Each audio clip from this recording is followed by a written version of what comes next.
On July the 8th of 2024, a bill seeking the creation of 74 permanent seats for women in the National Assembly passed second reading in the House of Representatives.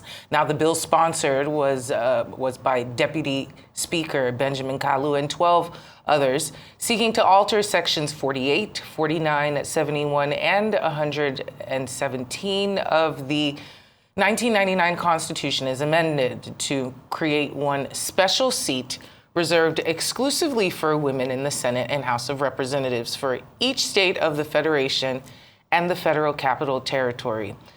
The bill proposed to take effect after the term of current National Assembly and is subject to review every 16 years. But the bill also proposes to alter Section 91 of the Constitution to provide for 3 special seats reserved exclusively for women in the state houses of assembly. As at today, that push to get Nigerian women to be more actively involved in partisan politics is still on. And joining us now for an update is Ene Ede, the General Specialist and member of Baobab for Women Human Rights. Good to have you on Newsday. Thank you so much for joining us. It's my pleasure, and thank you so much for having us, for supporting the bill. Yes, well, as it's a women's show for today, and on most days, we all would like to see more women in positions of power. It only helps everyone, and it gets different perspectives that are necessary in order to have effective governance. But why do you believe any law specifically allocating more positions to women will work when all the other measures are necessary? Do the individuals who have the power to allow this to happen, do they have the political will to allow women into the fold as necessary? Yes, thank you so much for your background information. It's very enlightening, it's very educative, and it's very thought-provoking. Why this bill? And why do I have the conviction and the rest of the stakeholders? Why do we have the conviction that this bill will work? These are the reasons. Nigeria ranks as low as the last in Africa in terms of legislative representation. Then globally, Nigeria is almost the last. So if you look at these 2 layers of engagement, and we are part of the committee of parliamentarians, then you will notice that we are not doing well as a country.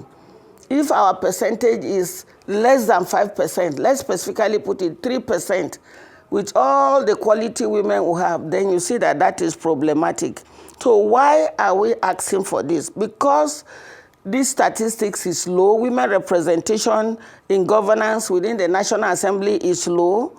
That's why stakeholders are asking for this reserved seat bill, so that it can correct the historical imbalance. Some call it injustice, but a number of us are not looking at it in that way. We are not out to stigmatize anybody or a system, but we're interested in correcting the imbalance. So if you have 70% male and you have 73%, you have 97% male and you have 3% females. Even if it is 97% males and 97% females and 3% male, will still not accept, because we are advocates who have a standard. So what is the reason? We believe that by the time this bill, these seats are reserved, without taking away any man's seat, it will now bring us to an equitable area, such that the governance table will be stronger, as well as the development issues that we need to push will be more varied in terms of the contributions. And we are glad that Mr. Speaker is strongly behind this. That's why a number of us were selected and inaugurated yesterday to drive the process. It's a multi-stakeholder stakeholder. multi-stakeholder movement. Okay, so how does the underrepresentation of women in politics impact the country's development and democracy? We are already seeing it. All of us are feeling it. Look at what is happening all over the country. You agree that because governance is tilted towards one particular sex, is playing out in the kind of security policies we have, even foreign policies, the way we tackle, the way we handle minority rights, the way we handle different categories of persons in governance, the way we also handle diversity. It shows so much how much we are losing to the extent that the way governance should be, the quality of governance we're supposed to have, having persons with disabilities, having younger persons, and having women specifically around the table, you realize that we are losing so much because the numerous perspective, the diversity of quality perspective that should be at the table is under the table. And to that extent, that's why you see that we are running just like if you have if you have a car, and the car is moving with two wheels, I'm sure none of you will want to enter the car. So that is what we are doing at present.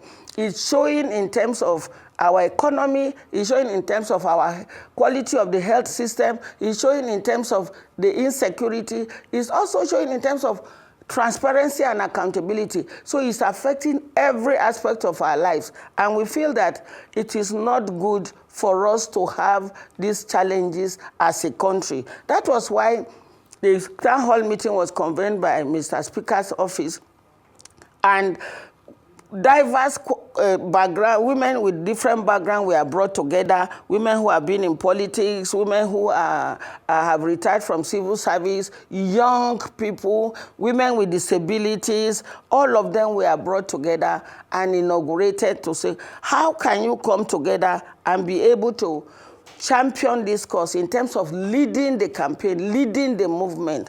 And I tell you, somebody who asks, why is it that you need this joint working and strategic advocacy? You need it so that you'll be able to appeal to every other subsect within the country, those who are resident here as well as those who are citizens. Then what makes the difference? People will ask, we have had these committees before. The difference is that it's not just a campaign. This is a movement, and it's a structured national strategy. I just left my colleagues putting strategies together, the different committees, to see how different people will not be working at cross purposes and will be able to marshal out our points and reach out to all stakeholders. Unlike previous attempts, this roundtable was designed to ensure accountability. I emphasized that before. Accountability mechanisms, transparency, and clear steps. We have been able to marshal that. I'm sure you've not heard when they say, oh, women are at cross purpose. They are saying, no, this should not be. Yes, even though there are different versions of bills that are being sponsored by different people, but they are all working towards the same purpose.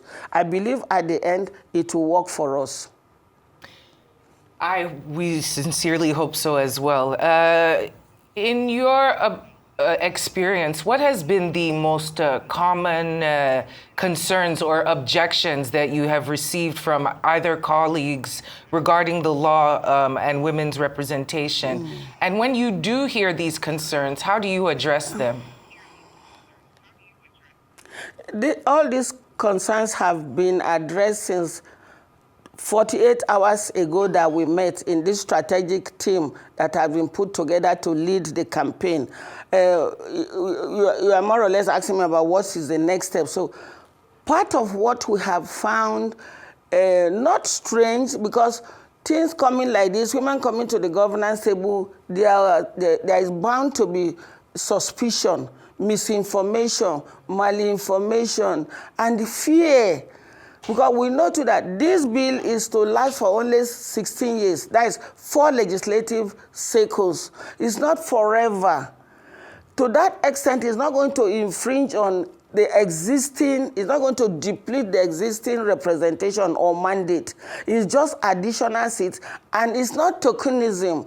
There are a lot of people, both men and women, who feel that, oh, this is tokenism. It's just being given. No, it will be contested for by women alone. And women are also they are also encouraged to contest for the other seats. So the essence is not to diminish anybody's ego or suspiciously take anybody's seat. It's meant to be able to have a robust assembly that is being done it has been done in other countries, and successfully they are moving consistently. Nigeria can't afford to be moving slowly.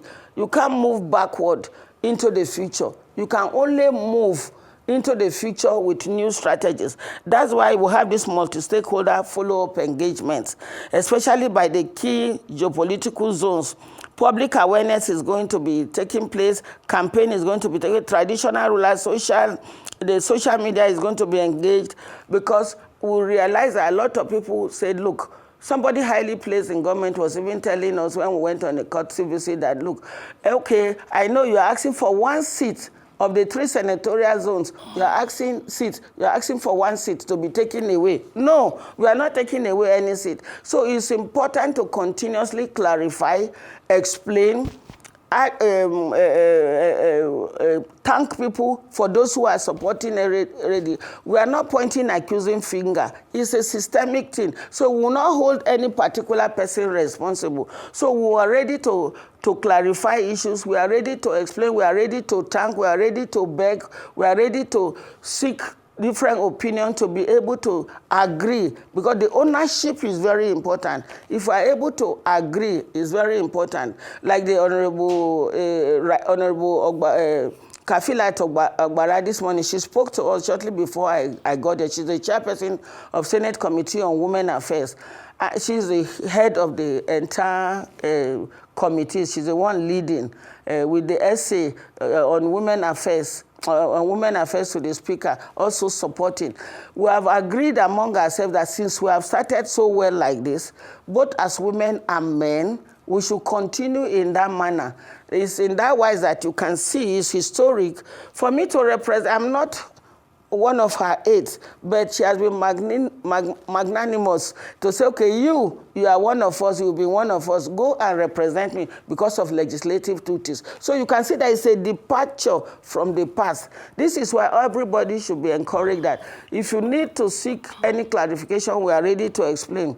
If there's something you need to know, we'll be glad to be able to explain in your own way. If there's anybody who feels that I'm resisting this because it will make women not to be available to play their family, their social or cultural or religious duties, we'll also be able to have a conversation and see that marriage, cultural duties, religious duties is partnership, and we begin to see how all these views will align, and particularly the lawmakers will be able to see how we can get our views and that of the lawmakers that matter so much in this, the national lawmakers as well as the lawmakers at the state houses of assembly, because we need their endorsement to be able to get this passed, so that we can have a common understanding and the ownership will be easier. Then everybody will be communicating, not at cross purpose. We'll be able to channel our energy and reduce the volume of conversation. Some argue too that won't it swell the national budget and the state budget, because there have been outcry that the legislative budget is too high. We've done adequate research. Standard professional economists have come out to say, look, it will only add 1% to the cost. It means we'll have the opportunity, by the time we come to the table, to be able to see what we can drop out of what we have so far. That is not to say, oh, it means they are just coming to be able to say, okay, no, this should not be part of the legislative benefit. The benefits will be there, and women coming in, the benefit will be enormous. You know, anywhere women are, there is peace. Anywhere women are, you save cost. Anywhere women are, you are also able to listen to details. And if we listen to each other as a country, we will be better for it. That's why we are hoping that the APC chairman that has just been elected Now, we pray that he will be able to have a good understanding of where we are coming from, because what he has done in the humanitarian ministry, he has seen that he would have seen the effort women make in terms of humanitarian intervention, disaster management, and social development. The aged, persons with disabilities, and the other people who are traumatized. It's been so much of a lot of trauma for a country that is so endowed, so rich. Look at the women out there. Somebody had asked us, at the university, one university around here, and they asked us, where is the documentation of the input women have made into national development that they are asking for this?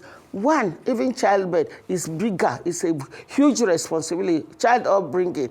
And many of the women of this country that are outside holding bigger responsibilities and doing so well, using global standard. If they were not given opportunity within here, they would have not been able to go there. I don't need to bore us by looking at mentioning the women who are out there. It's because they were given responsibility, a smaller responsibility, and they have gone there with a bigger responsibility. They are doing extremely well. So we don't need to list what women have done. Women have done sufficiently well to be able to manage this.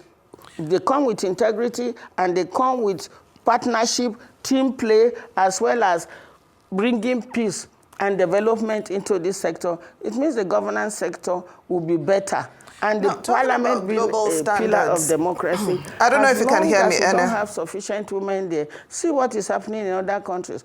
Why will Nigeria be the last in Africa, not West Africa? So we are not doing so well. We can do much more better by noted. For the sake of time, please allow me to interrupt you. For the sake of time. And it will be strong, cannot crumble.